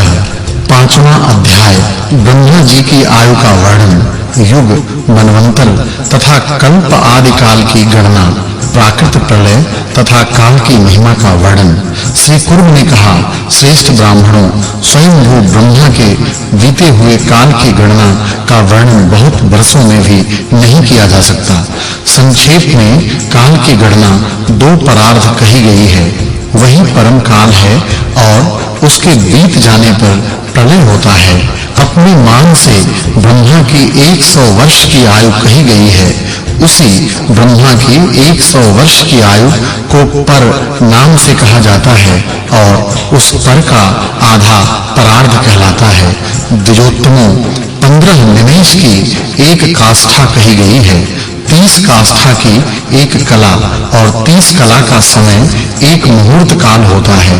उतनी ही संख्या अर्थात 30 मुहूर्तों का एक मानवीय अहोरात्र रात दिन होता है। उतनी ही अर्थात 30 अहोरात्रों का एक मास होता है जो 2 पक्ष वाला है। 6 मासों का एक अयन तथा उत्तर एवं दक्षिण नाम से 2 अयनों का एक वर्ष होता है। दक्षिण अयन अर्थात दक्षिणायन देवताओं की रात्रि और उत्तर अयन अर्थात उत्तरायण देवताओं का दिन होता है। श्री कुर्म ने ब्राह्मणों से कहा, दिव्य 12,000 वर्षों का सत्य त्रेता इत्यादि नाम से एक चतुर्युग होता है, उसके विभागों का वर्णन सुनो। 4000 दिव्य वर्षों का सत्ययुग होता है। सत्ययुग की उतनी ही 100 वर्षों की अर्थात 400 वर्षों की संध्या तथा सध्यांश त्रेता युग का संधिकाल होता है। सत्ययुग के सध्यांश को छोड़कर क्रमशः 300, 200 तथा 100 इस प्रकार कुल मिलाकर दिव्य 600 वर्षों के द्वापर तथा कलयुग के संध्या तथा संध्यांश होते हैं। काल का ज्ञान करने के लिए संध्यांशों से रहित त्रेता, द्वापर तथा कलयुग क्रमशः 3, 2 तथा 1000 दिव्य वर्षों के कहे गए हैं। कुछ अधिकता के लिए यही दिव्य 12,000 वर्षों का काल परिणाम कहा गया है। इसके 71 गुना काल को एक मनु का अंतर अर्थात एक मनवंतर का समय कहा गया है। ब्राह्मणों ब्रह्मा के एक दिन में 14 मनवंतर होते हैं। वे सभी स्वयं भू प्रथम मनु आदि तथा सावर्णिक अष्टम मनु आदि मनु हैं। उन नरेश्वरों मनवंतराधिपों के द्वारा 7 द्वीपों तथा पर्वतों वाली इस पृथ्वी का पूरे 1000 युगों तक पालन किया जाता है। एक मनवंतर के वर्णन से अन्य भी सभी मनवंतरों का वर्णन कर दिया गया है, ऐसा समझना चाहिए। इसमें संदेह नहीं करना चाहिए। प्रत्येक कल्प पूर्व कल्प के समान ही होता है। ब्रह्मा का एक दिन एक कल्प के बराबर और रात्रि भी उतनी ही अर्थात एक कल्प के बराबर ही होती है। विद्वानों ने 1000 चतुर्युगी का एक कल्प कहा है। श्रेष्ठ ब्राह्मणों 360 कल्पों का ब्रह्मा का एक वर्ष कहा गया है। उसके 100 गुने अर्थात 360 गुने 100 बराबर 3600 कल्पों या 100 वर्षों के काल को पर इस नाम से जानना चाहिए। पर नामक उस काल के बीतने पर सभी तत्वों का अपने मूल कारण प्रकृति में लय हो जाता है। इसीलिए विद्वानों ने इसे प्राकृत प्रतिसच्चर प्राकृत प्रलय कहा है। ब्रह्मा विष्णु एवं महेश तीनों का प्रकृति में लय हो जाता है। पुनः काल योग से उनका आविर्भाव होना कहा जाता है। इस प्रकार ब्रह्मा जीव वासुदेव तथा शंकर की काल के द्वारा ही सृजना होती है। पुनः वही काल इनका संहार भी करता है। यह काल भगवान है, अनंत है, अजर है, अमर है एवं अनादि है। सर्वव्यापी होने से, स्वतंत्र होने से तथा सबका आत्म स्वरूप होने से यह महेश्वर कहलाता है। ब्रह्मा रुद्र तथा नारायण आदि बहुत होते हैं, किंतु भगवान एक ही है जो ईश काल तथा कवि कहलाता है। ऐसा वेद का अभिमत है। ब्राह्मणों इस प्रकार ब्रह्मा जी का एक परार्ध बीत चुका है। अब उनका दूसरा परार्ध चल रहा है। उस द्वितीय परार्ध का यह 8वां कल्प चल रहा है। ब्रह्मा जी का जो 7वां कल्प व्यतीत हो चुका है, विद्वानों द्वारा वह पाद्म कल्प कहा गया है। वर्तमान में वाराह कल्प चल रहा है। इसके विस्तार का मैं वर्णन करूंगा। इति श्री कर्म पुराणे खट सहस्रायाम संहितायाम पूर्व विभागे पंचमोध्यायः। छठा अध्याय नारायण नाम का निर्वचन। वाराह रूपधारी नारायण द्वारा पृथ्वी का उद्धार। सनकादि ऋषियों द्वारा वाराह की स्तुति। श्री कुर्म ने कहा, सृष्टि के पूर्व केवल एकमात्र समुद्र ही था, अर्थात सर्वत्र जल ही जल था और कुछ नहीं, कोई विभाग नहीं था, घोर अंधकार में था। उस समय वायु आदि सभी शांत थे, कुछ भी जाना नहीं जाता था। स्थावर तथा जंगम संपूर्ण सृष्टि के उस एकारण में नष्ट हो जाने पर, विलीन हो जाने पर, उस समय 1000 नेत्रों तथा 1000 चरणों वाले ब्रह्मा प्रादुर्भूत हुए। 1000 सिर वाले सोने के समान वर्ण वाले अतीन्द्रिय ब्रह्मा जो नारायण नाम वाले पुरुष कहलाते हैं, उस समय जल में एक कारणों में सोए हुए थे। संपूर्ण संसार के सृष्टि एवं विनाश के कारण ब्रह्म स्वरूप नारायण देव के विषय में यह श्लोक कहा जाता है। वेद में अप अर्थात जल को नार इस नाम से पहले कहा गया है और वह नार जल नर का अयन अर्थात आश्रय स्थान है। इस कारण वे नारायण कहे जाते हैं। 1000 युगों के बराबर रात्रि का उपभोग करके वे नारायण उस प्रलयकालीन रात्रि के बीत जाने पर सृष्टि करने के लिए ब्रह्मत्व ग्रहण करते हैं। तदंतर उस जल के कारणों में प्रलीन पृथ्वी को अनुमान द्वारा जानकर प्रजापति ने उसके उद्धार की कामना की। जल क्रीड़ा करते समय वे अत्यंत सुंदर वाराह रूप में अवस्थित हो गए। भगवान का वह स्वरूप अन्य लोगों के द्वारा मन से भी न जाना जा सकने योग्य वाक स्वरूप तथा ब्रह्म संज्ञक है। धार को धारण करने वाले उन धराधर एवं आत्माधार ने पृथ्वी का उद्धार करने के लिए रसातल में प्रवेश करके अपनी दाढ़ दृष्टा द्वारा इसे रसातल में डूबी पृथ्वी को ऊपर निकाला। नारायण की दृष्टा अग्रभाग में अवस्थित पृथ्वी को देखकर जनलोक में रहने वाले सिद्धों तथा ब्रह्मर्षियों ने अपने पौरुष को व्यक्त करने वाले हरि की इस प्रकार स्तुति की।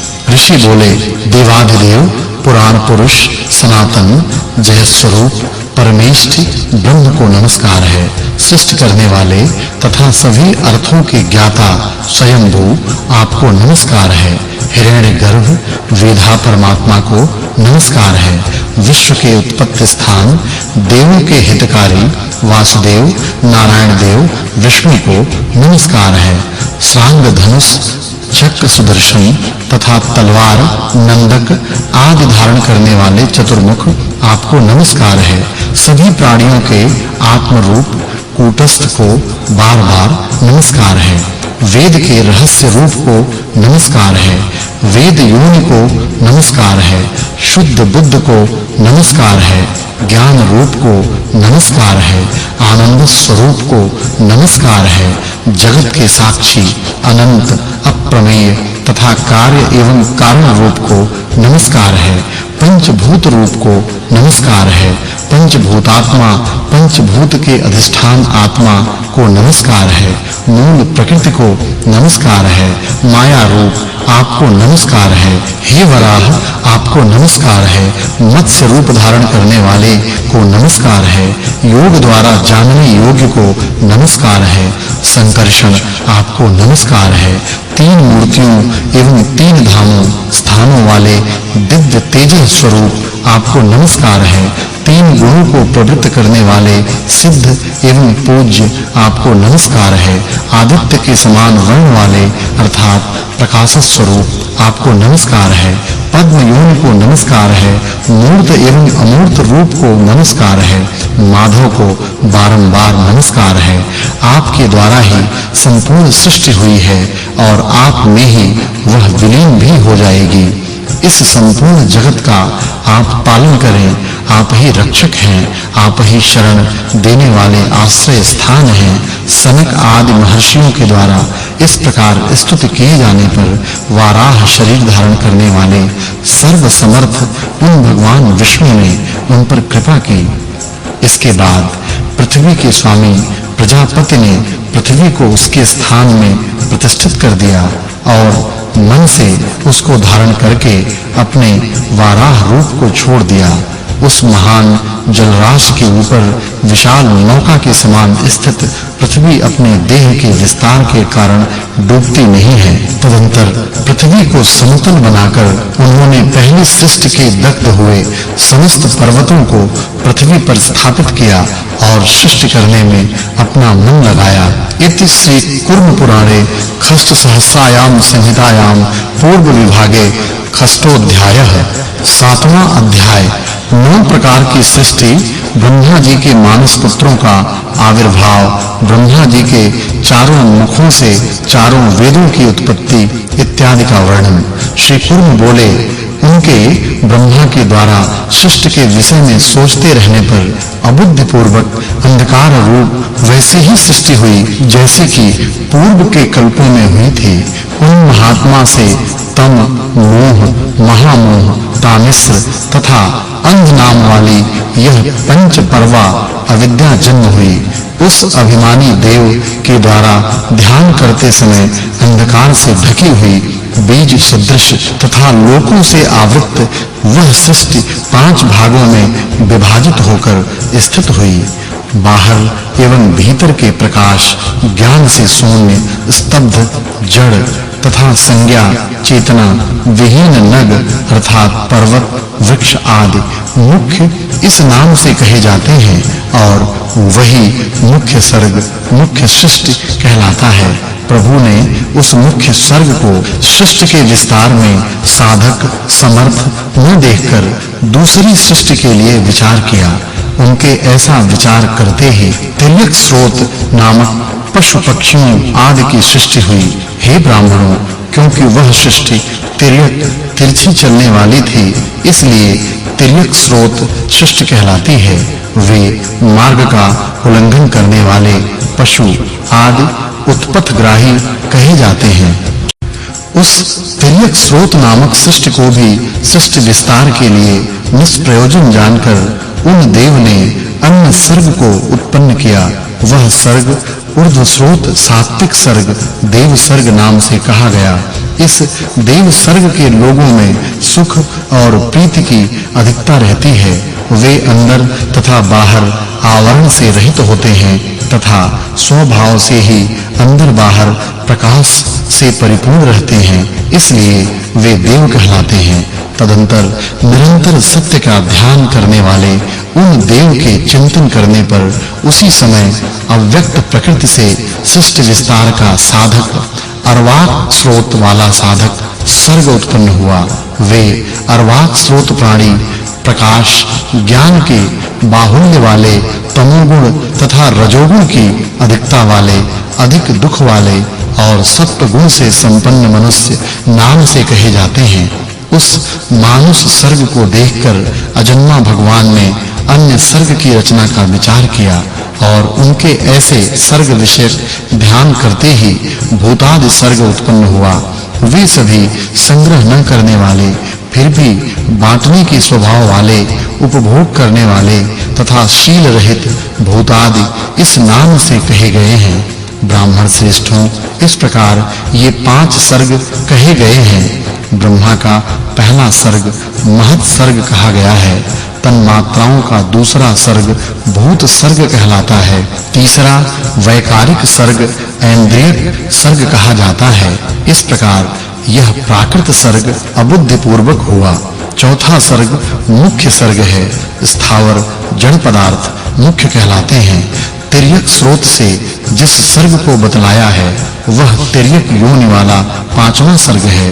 तदंतर ऊर्ध्व स्रोतों का 6ठा सर्ग है जो देव सर्ग कहलाता है। तदंतर अर्वाक स्रोतों का 7वां सर्ग है जो मानुष सर्ग है। भूतादिकों का 8वां सर्ग भौतिक सर्ग कहा गया है। 9वां सर्ग कौमार सर्ग है। इस प्रकार ये 9 सर्ग प्राकृत तथा वैकृत दोनों प्रकार के हैं। मुनि श्रेष्ठों, पहले के 3 सर्ग महत् सर्ग भूत सर्ग तथा ऐन्द्रियक सर्ग प्राकृत सर्ग हैं जो अबुद्धि पूर्वक होते हैं और मुख्य आदि सर्ग अवशिष्ट 6 सर्ग बुद्धि पूर्वक होते हैं। प्रजापति ब्रह्मा जी ने सबसे पहले अपने ही समान सनक सनातन सनंदन ऋभु तथा सनत कुमार नामक मानस पुत्रों को उत्पन्न किया। हे ब्राह्मणों, ये 5 योगी थे, परम वैराग्यवान थे और ईश्वर में उनका मन आसक्त था, इसलिए उन्होंने सृष्टि के विस्तार में अपनी बुद्धि नहीं लगाई। लोक सृष्टि के कार्य में उनके इस प्रकार निरपेक्ष उदासीन हो जाने पर प्रजापति ब्रह्मा मायापति परमेष्ठी की माया के द्वारा तत्काल मोहित कर लिए गए। योगियों के चित्त का अनुरंजन करने वाले जगतकर्ता महायोगी महामुनि नारायण ने अपने उस पुत्र ब्रह्मा को प्रबुद्ध किया। तब उनके द्वारा प्रबुद्ध किए गए विश्वात्मा ब्रह्मा ने परम तप किया, किंतु तप करने पर भी उन भगवान ब्रह्मा को कुछ प्राप्त नहीं हुआ। तदंतर बहुत समय बीत जाने पर प्रयोजन सिद्ध न होने के कारण उन्हें दुख के कारण क्रोध उत्पन्न हुआ। क्रोध से आविष्ट उन ब्रह्मा के नेत्रों से आंसू की बूंदें गिरी। उनके क्रोध के कारण टेढ़ी भ्रिकुटियों वाले ललाट से शरण देने वाले नील लोहित परमेश्वर महादेव प्रकट हुए। वे ही तेज की राशि सनातन भगवान ईश हैं, जिन्हें विद्वान लोग अपनी आत्मा में स्थित परमेश्वर परमात्मा के रूप में देखते हैं। ओंकार का सम्यक रूप से स्मरण कर एवं प्रणाम कर हाथ जोड़ते हुए भगवान ब्रह्मा ने उन महादेव से कहा, इन अनेक प्रकार के प्रजाओं की सृष्टि करें। धर्म वृषभ पर आरूढ़ होने वाले धर्मवाहन मंगलकारी भगवान शिव ने ब्रह्मा के वचन को सुनकर मन से अपने ही समान जटाधारी आतंक रहित 3 नेत्रों वाले एवं नील लोहित रुद्र को उत्पन्न किया। उनसे भगवान ब्रह्मा ने कहा, जन्म लेने वाली और मृत्यु को प्राप्त होने वाली प्रजा की सृष्टि करो। वे ईश बोले, हे जगन्नाथ, मैं मृत्यु एवं वृद्धावस्था को प्राप्त होने वाली प्रजा की सृष्टि नहीं करूंगा। ऐसी अशुभ प्रजाओं को आप ही उत्पन्न करें। तब कमल से उत्पन्न ब्रह्मा ने सृष्टि विस्तार के कार्य से रुद्र को रोककर स्वयं सभी स्थानाभिमानियों को उत्पन्न किया। मैं उन्हें बता रहा हूं, आप लोग सुने। जल, अग्नि, अंतरिक्ष, आकाश, वायु और पृथ्वी, इसी प्रकार नदी, समुद्र, पर्वत, वृक्ष, वनस्पति, लव, काष्ठा, कला, मुहूर्त, दिन रात, अर्धमास, मास, अयन, वर्ष तथा युग आदि स्थानाभिमानियों की सृजना कर पुनः सृष्टि के सहायकों मरीचि, भृगु, अंगिरा, पुलत्स्य, पुलह, क्रतु, दक्ष, अत्रि, वशिष्ठ, धर्म एवं संकल्प को उत्पन्न किया। सभी लोकों के पितामह ब्रह्मदेव ने प्राण वायु से दक्ष को उत्पन्न किया। इसी प्रकार नेत्रों से मरीचि, सिर से अंगिरा, हृदय से भृगु, कानों से अत्रि नाम वाले ऋषि को, व्यवसाय से धर्म को और संकल्प से संकल्प को तथा ऐसे ही उदान वायु से पुलत्स्य, व्यान वायु से पुलह मुनि, अपान वायु से शांत स्वभाव क्रतु और समान वायु से वशिष्ठ को उत्पन्न किया। ब्रह्मा के द्वारा उत्पन्न ये सभी गृहस्थ हैं तथा सृष्टि विस्तार के सहयोगी हैं। मनुष्य का रूप धारण कर इन्होंने धर्म का प्रवर्तन किया। तदंतर देवता, असुर, पितर तथा मनुष्य, इन चारों की तथा जल की सृष्टि करने की इच्छा से ब्रह्मा ने अपने आप को नियुक्त किया। संयुक्त आत्म रूप वाले प्रजापति से तमोगुण की मात्रा का उद्रेक हुआ। तदंतर उनकी जंघा से पहले तमोगुणी असुर योनि के पुत्र उत्पन्न हुए। असुरों की सृष्टि कर पुरुषोत्तम ने उस तमोमय शरीर का परित्याग कर दिया। उनके द्वारा छोड़ा गया वह शरीर शीघ्र ही रात्रि के रूप में परिवर्तित हो गया। वह रात्रि चूंकि अंधकार की अधिकता वाली रहती है, अतः उसमें रात्रि में प्रजाएं सोती हैं। पुनः देव ने सत्व गुणात्मक दूसरे शरीर को धारण किया और तब उनके मुख से दीप्तिमान देवता प्रादुर्भूत हुए। उन्होंने प्रजापति ने वह शरीर भी छोड़ दिया। तब सत्वगुण की अधिकता वाला शरीर दिन हुआ। धर्मात्मा देवता इसीलिए दिन का सेवन करते हैं। पुनः उन्होंने सत्व गुणात्मक ही एक दूसरे शरीर को धारण किया। पिता के समान मानने वाले उनके द्वारा पितर उत्पन्न हुए। विश्व की रचना करने वाले उन्होंने ब्रह्मा ने पितरों की सृष्टि कर उस शरीर को भी छोड़ दिया। वह छोड़ा गया शरीर शीघ्र ही संध्या के रूप में बदल गया। इसलिए देवताओं के लिए दिन, देव विद्वेषी असुरों के लिए रात तथा दिन और रात के मध्य की संध्या जो पितरों की मूर्त रूप है वह प्रशस्त है। इसलिए देवता, असुर, स्वयं भू आदि सभी मन तथा सभी मनुष्य दिन और रात के मध्य में सदा स्थित रहने वाले संध्या रूपी शरीर मूर्ति की उपासना करते हैं। तब ब्रह्मा ने रजोगुण की अधिकता वाले अन्य शरीर को धारण किया, जिससे रजोगुण से आवृत्त उनके पुत्र उत्पन्न हुए जो मनुष्य कहलाए। ब्राह्मणों, उन प्रजापति ने शीघ्र ही उस रजोगुणात्मक शरीर को भी छोड़ दिया। वह छोड़ा गया शरीर ज्योत्सना के रूप में हो गया, जिसे प्राक संध्या कहा जाता है। हे ब्राह्मणों, भगवान ब्रह्मा फिर तम तथा रजोमयी मूर्ति शरीर को धारण कर पुनः योग युक्त हो गए। इस शरीर से अंधकार में भूख से व्याकुल होने वाले राक्षस पुत्र उत्पन्न हुए। तमोगुण तथा रजोगुण की अधिकता वाले वे महान बलशाली पुत्र निशाचर कहलाए। ऐसे ही सर्प, यक्ष, भूत तथा गंधर्व उत्पन्न हुए। तदंतर रजोगुण तथा तमोगुण से आविष्ट अन्य प्राणियों को भी प्रभु ने उत्पन्न किया। वयः अवस्था से पक्षियों की सृष्टि करने के अनंतर ब्रह्मा ने वक्षस्थल से भेड़ों को उत्पन्न किया, मुख से बकरों को उत्पन्न किया और उदर देश से गौओं की सृष्टि की। पैरों से हाथियों सहित घोड़ों, गधों, गाय के समान ही दूसरे प्रकार की गायों, नीलगाय आदि मृगों, ऊंटों, खच्चरों, निडकुओं, मृग विशेष तथा अन्य तेयक आदि योनियों को उत्पन्न किया। फूल मूल वाली औषधियां उनके रोमों से पैदा हुईं।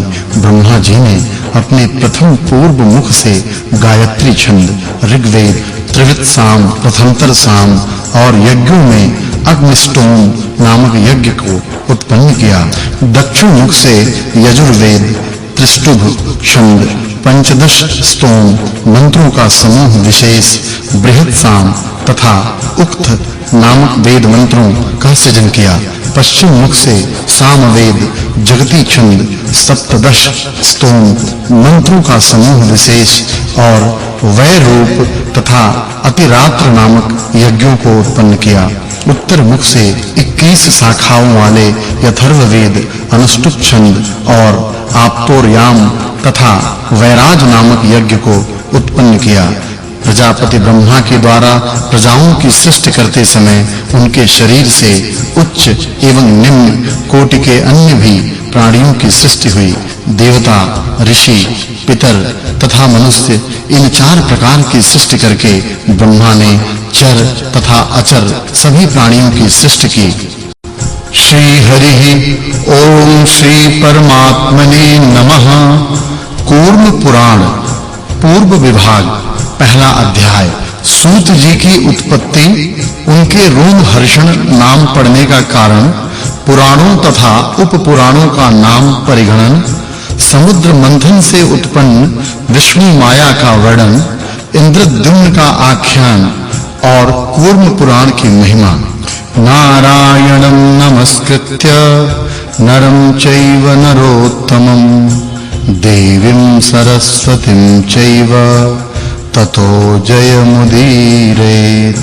बद्रिकाश्रम में निवास करने वाले ऋषि नारायण नरों में उत्तम श्री नर तथा उनकी लीला प्रकट करने वाली भगवती सरस्वती को नमस्कार कर जय, पुराण एवं इतिहास आदि सद्ग्रंथों का पठन करना चाहिए।